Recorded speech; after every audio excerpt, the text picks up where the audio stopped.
Honorable Minister of Finance, Dr. Ashley Singh, and I say finance, right? Yeah. Organizer of the event. Where is he? 5'2".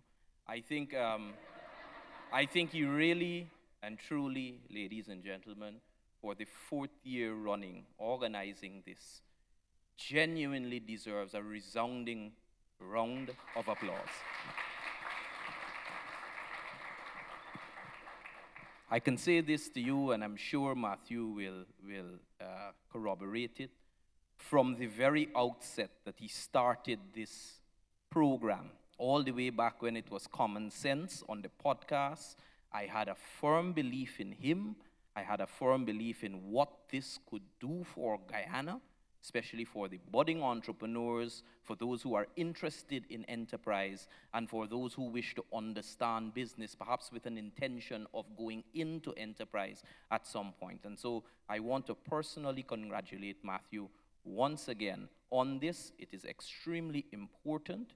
It fits a niche, and I must say that he has spotted an opportunity here in Guyana, perhaps a bit better than he did with his elaborate presentation he did earlier. Actually, you're going into private consulting soon. My presentation today will focus on a few areas.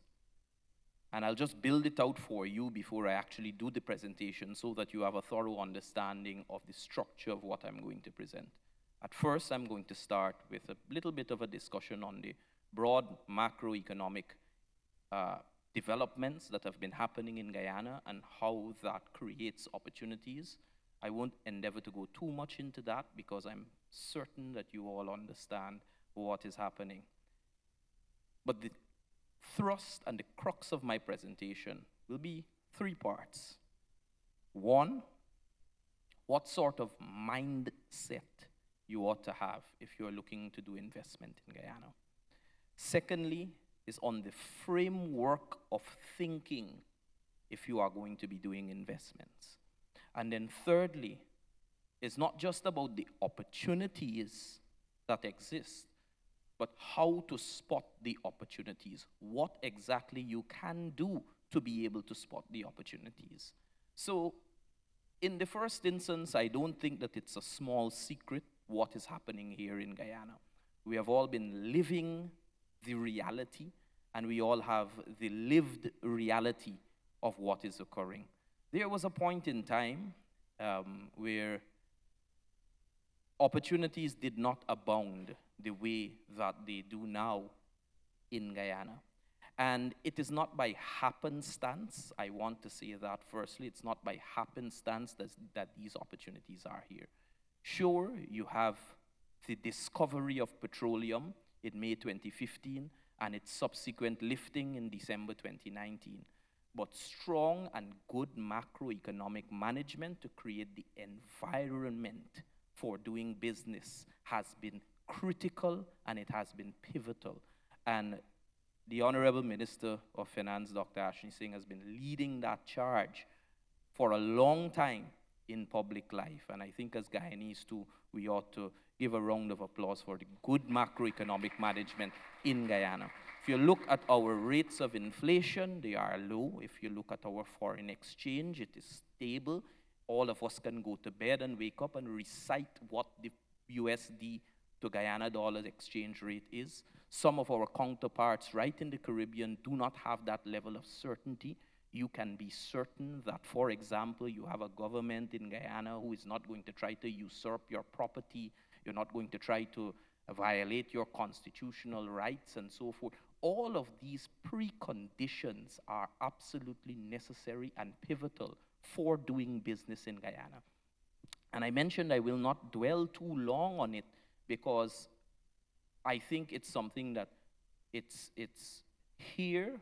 We ought to give recognition to it, but you ought to also be aware of the fact that the preconditions that are set can also change if you are to examine what some other economies have gone through. You know, take some of our neighbors, I won't call names, you guys just have a look at that. And so do not take what we have here as a macroeconomic environment for granted. I want to just say that. And so the time for you to undertake these activities is now. It's absolutely now. And it'll get me into what I want to speak about in the first instance, which is mindset. As entrepreneurs, budding entrepreneurs, persons attempting to spot opportunities, I'll just capture it all into one and just say business folks or business people, right? Just for simplicity as I move forward with the presentation. When you look at opportunities, one has to begin to transform the mindset which we have been traditionally used to in Guyana. If you think about years bygone, when we spoke about an international market or international standards, we spoke about something that was not within Guyana. We spoke about export, we spoke about entering into foreign markets, we spoke about looking at different thematic areas, perhaps within the Caribbean that one can reach, and so forth. But I want to say this. The international market, the international conditions, and international competition is right outside your door. Every single time you open your door, every single time you put in a bid, you do a job application, you are part and parcel of some sort of consortium or some sort of connection, or you are approaching someone for an opportunity, you are now part of an internationalized environment. For those of you who know my work in the room, you will know that I've been at the forefront of advocacy for local content for quite some time. And prior to its establishment as law, when it was enacted, assented to by His Excellency the President in December 2021, a lot of the thought leadership and thought discussions that went into local content were not only about how we can have in-country value retention, but from a private sector lens, it was about how do we build an internationally competitive private sector.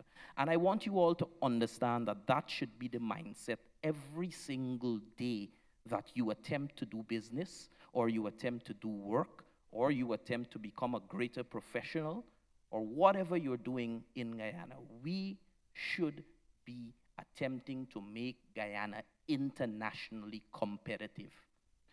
And it's not something that happens, once again, by happenstance. It is something that happens by way of deliberate effort. You have to understand the international standards, the expectations, and what is really there for you to be able to undertake. So I want you all to bear that in mind as the mindset that what you are undertaking in your daily endeavors is really to ensure that you are building an international brand. Don't just think about what we can do here or what you are doing right now. Think about international competition. I'll move into the second part of what I want to speak about, just in the interest of time too. The framework. Any enterprise or any undertaking that you are going to map out, think about it broadly within 4 main constructs. First, your core operations. Your core operations means investing in your systems. And for far too long, I think in Guyana, we have had enterprises who have undertaken action, they have undertaken businesses, they have undertaken deals or trying to establish themselves without systems. And this does not need to be complex. I can tell you from my experience working in development over the years, you go to some business folks, they don't even write in an exercise book what it is that they have done for sales. They don't even make a note in their phone about what it is. Some of them, they mistake their revenues, for example, as profit. Why? Because they don't have a very simple system that is telling them what to do. Or simply tracking your inventory. If you have a good system in place, tracking your inventory then becomes very easy. Because have you ever gone to an establishment, you truly enjoy some sort of starter or appetizer on their menu, or you go and you ask for coconut water and they tell you it's not available. I'm sure that has happened to us. Huh? Who in the room has that happened to? Just put your hands in the air. You truly enjoy something, and you've gone to this establishment specifically for it, and it seems like a basic item, but they don't have it. That primarily comes from an absence of systems and an understanding of your inventory reorder quantities, etc. And so that is one small example of how ensuring that you have a good system underscores consistency in production, consistency in delivery, and consistency in what you can offer. Consistency then creates a reasonable degree of expectation. When you have a reasonable degree of expectation, a customer is then able to make a better choice. They're then able to map what they want as their preference, their consumer preference, into what you can offer in a more reliable way. And so I'm just giving that example to underscore the importance of systems. Secondly, people and talent. This is a big, big, big issue that the private sector in Guyana faces, but it's also one that I think with some innovation, we can begin to solve. And the onus truly is on us to be able to solve many of these issues, and I mean us, those individuals interested in enterprise. How many of us want to employ people for the results of what they can produce versus just having them there as an employee? And so a results-oriented framework in your mind in managing individuals is what is extraordinarily important. And I say that to say, far too often, people are hung up on this 8 o'clock in the morning, they run, they come in, they press this time thing, and then they run out, they go to Maggie's, they get parties, they're on the road all day, they don't know what's going on, whatever. But once they're managing that system, quote unquote, and you see they're punching in that time, and whatever the case is, and they're punching out the time, and then they go in and they take a drink and they're punching out the time till 10 o'clock in the night. You know, that's how they're managing, so you find a way around the system. Whereas, what would it do to the level of effort and motivation if one was to begin to manage more from a results-based or a results-oriented type of framework? And this does not mean that one only has to manage an individual's time, because I can be as productive, equally productive, or more productive if I'm being judged off of my results. Because welfare is also equally important. The fact that I can go pick my child up from school at 3 o'clock, the fact that if my grandmother is ailing in the hospital, I can go have a little bit of time with her. But it also identifies with a certain degree of personal responsibility on the worker or on the individual to be able to do so. Many of these things are there as management theories, they are there as management concepts, but I find that we are a little bit archaic in how we approach enterprise in Guyana. If it is that you require workers, for example, and an individual can't because they are perhaps working in another enterprise or they are a part-time student, give them a chance if it is possible, and then manage them on the basis of results-oriented. Obviously, you know, you can go have your permanent hires or what have you, but what I'm mentioning is about creative ways to come around this issue that we have been discussing for some time in the public domain about the labor shortage in Guyana. You know, just recently, one of my investments that I'm undertaking, we put out an ad for folks. Within 2 days, I think over 350 messages. Not all of them are suitable, or not all of them are available for full-time work, but then you have to be able to see if you can get the best by rotational systems, best by part-time work, best by being able to have them collaborate with each other and work around it. And so what I'm saying is that it requires some level of innovation in how we are able to manage the workforce from an enterprise basis. So let us begin to think in those ways. Thirdly, of course, under the framework for thinking about the actions, is on the front of digital presence, marketing, branding, etc. We have had severe issues in the way we have, as enterprises or entrepreneurs, been able to position our brands, been able to launch digital presence. And I'm happy to see that we have our brothers from Jamaica as well as Trinidad, because they can tell you about what the private sectors in those countries have done simply by way of marketing. Grace Kennedy, for example, is an internationally competitive and well-branded package. If you think about Grace Kennedy, if you think about many other items throughout the Caribbean, what have they been able to beat us on? They have been able to beat us on the fact that they understand how to present their product and how to position themselves. These are not things that we cannot do. I'd say historically, perhaps we have had constraints in terms of, the level of profitability. Long back, we also had issues in terms of the livability in Guyana. If we track back to our days prior to the 1990s, when we started to undertake this new wave of market activity, we did not have that level of private sector activity. But where we are now is a completely different ballgame. And so the way that you present not only your packages, but also what you have on offer is extremely important. And this is where the internet and artificial intelligence, etc., can be used. Not just to write Facebook status and abuse people back and forth all day, right? It can be used as a great equalizer in understanding what it is that internationally competitive and internationally branded products do to be able to provide that sort of experience.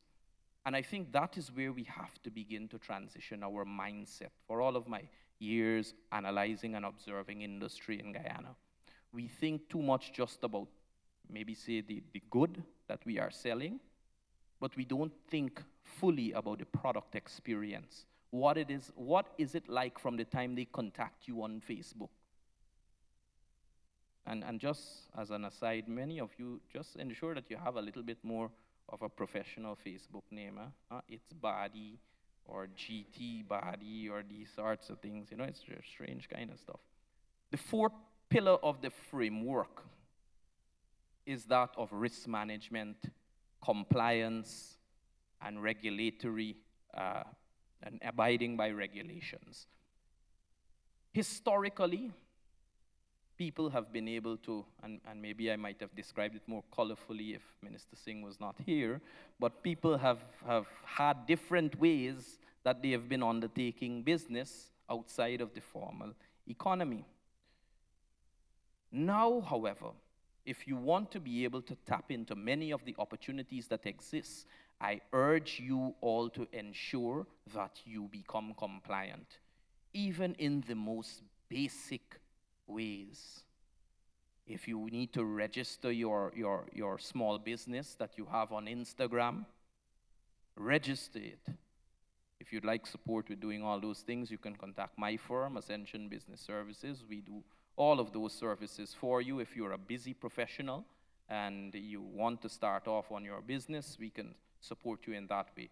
But register your business name. Ensure you have an NIS number and you're making your contributions, whatever it is. Ensure that you are paying something to the Guyana Revenue Authority.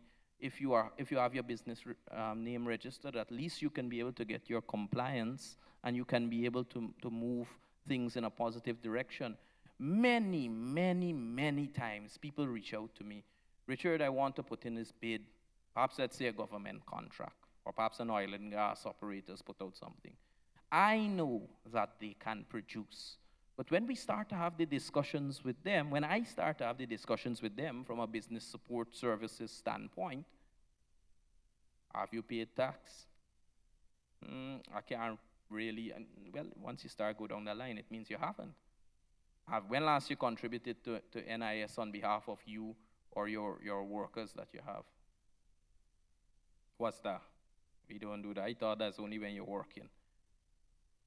The point is that you have to be able to understand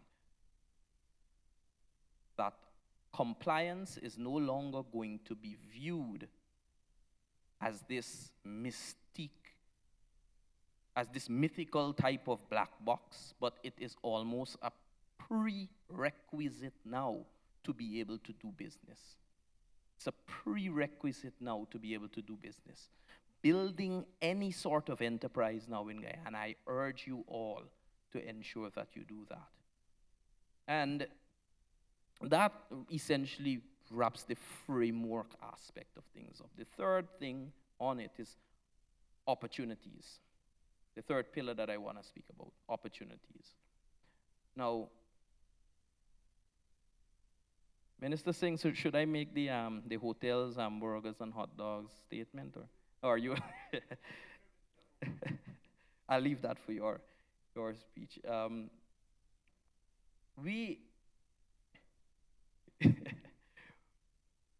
Minister Singh and I make a joke about opportunities that exist in Guyana.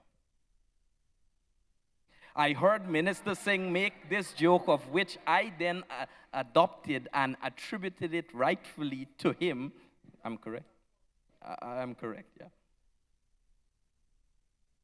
Where any business opportunity that you undertake at the moment, and we have a wonderful alliteration that I've seen him use this alliteration time and over: hamburgers, hotel beds, and hospitals. Whatever you do in Guyana, the point is at the moment opportunities abound and you will make money. But what I'll attempt to do is tell you how, in my mind, I spot opportunities. Because don't think that you'll ever go to anybody and they'll say, set up a business to do logistics with transporting this from region 6 to region 3, and you will make $20 million.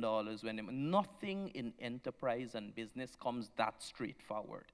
It's about being able to have foresight. It's about being able to understand within your framework and being able to spot opportunities, the way that Matthew Gall will now become an advisor to his institution he mentioned earlier. It's your institution, Matthew, I know. But I'll tell you how I view it. If you look at international business trends, firstly, outside of major manufacturing, how are the most well-known and popular companies making what they are making? One, they are the great connector. If you think about what Amazon is really a connector between buyers and sellers. If you think about what Netflix is, they are really a connector between buyers and sellers. If you think about Spotify, buyers and sellers. I just belted off three names, three of the largest companies globally, and you all understand, you are all familiar with it, you know what it is that they do, etc. So that is one way. You do not necessarily need to be producing an item, but being able to connect buyers and sellers bridges a gap, which in economics we call market asymmetry or asymmetrical information. Being able to understand how to bridge that gap becomes very important. So that is one aspect of it. I call it the connectors. Secondly is on the front of complementarity of products. And I'll give you an example to elucidate what it is that I'm saying. How many of you detest having to wash your car because you don't want to sit there and just waste 1.5 hours, 2 hours, 3 hours, and your car is left for 3 months in an atrocious state. You drive it just like that, right? Yeah. And then you park very far in Giflan or wherever, so nobody can see the condition of your car, no? You pay them to come. Many can attest to what I'm saying. There is an opportunity that exists there. And it's an opportunity I like to call complementarity. Not complementary, like Matthew gave some tickets away, but complementarity. In the sense that how many males I know would be so happy if their barber shop could be right next door to their car wash. How many males that I know, or how many females that I know, would be so happy if their nail salon could be right next door, their nail and salon, whatever, I'm not too familiar with these things, could be right next door to their car wash. Spot the opportunities. That's a very simple way, but it's a frame, it's an analogy to demonstrate the point. But think about things in that way. You do not necessarily have to be going into greenfield territory and saying, all right, this is what I'll do. But if you see people going to an establishment, like the one Matthew mentioned, maybe you might want to start selling something outside of it, right? Maybe you might want to start selling something around it. Look for complementarities that exist. Those are the two ways to spot the opportunities. And then the third builds off of those two. The third is that when you have become the connector, or when you have established the complementarity, or the complementary product to go along with it, then try to move your way into the supply chain. That is to say, how many of you now see Netflix original, right? Netflix original films. That was not there when it first started. How many of you now see Amazon created products? You know, Kindle, Alexa, all of these things. They have now gone into the actual supply chain of what they are selling. So that is one. Secondly, is to be able to do a takeover.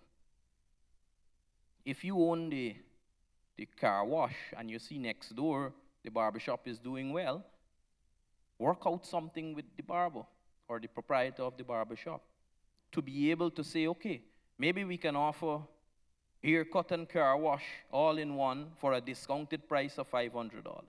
And so spotting opportunities, it's not about someone coming to you with a paper and pen and saying, look, this is what to do, A, B, C, D. No, we have to move away from that sort of mindset and mentality in Guyana.